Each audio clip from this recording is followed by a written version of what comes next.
Nosso convidado de hoje, que é doutor em ciência política e professor de relações internacionais, vai dar uma aula pra gente ao longo desse bate-papo aqui no Morning Show. Antes de mais nada, seja bem-vindo. Bom dia, Christian Lobauer.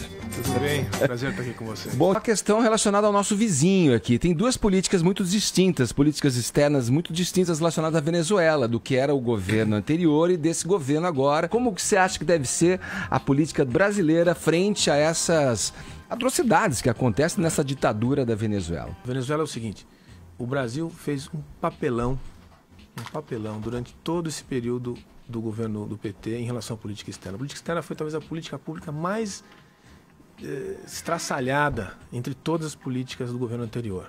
Porque o alinhamento do governo brasileiro com a Venezuela é uma vergonha histórica. Assim, tratar aquele governo como democrático, que nunca foi, e expulsar o Paraguai alguns anos atrás pela cláusula democrática é uma aberração de um tamanho. Quer dizer, é a clareza de que existia uma ideologia totalmente fora da realidade. E agora nós estamos pagando muito caro por isso, porque o quadro venezuelano tem muito a ver com a ação brasileira, com a presença brasileira e com a influência brasileira. O Brasil tem responsabilidade sobre o que aconteceu na Venezuela.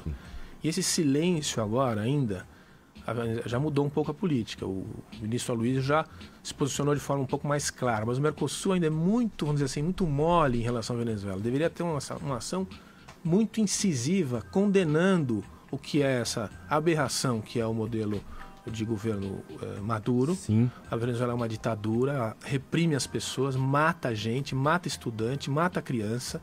E o Brasil fica fazendo esse tipo de neutralidade. Se vocês pedirem a minha ajuda, a gente vai ajudar. Senão eu vou ficar neutro. Não tem essa conversa. Isso para o cidadão que acompanha, infelizmente, política externa é um tema muito sofisticado, as pessoas não acompanham. Mas para quem acompanha, é uma tristeza o que a gente fez. Porque a gente tinha uma história muito mais de autonomia, de altivez do que teve em relação ao caso venezuelano.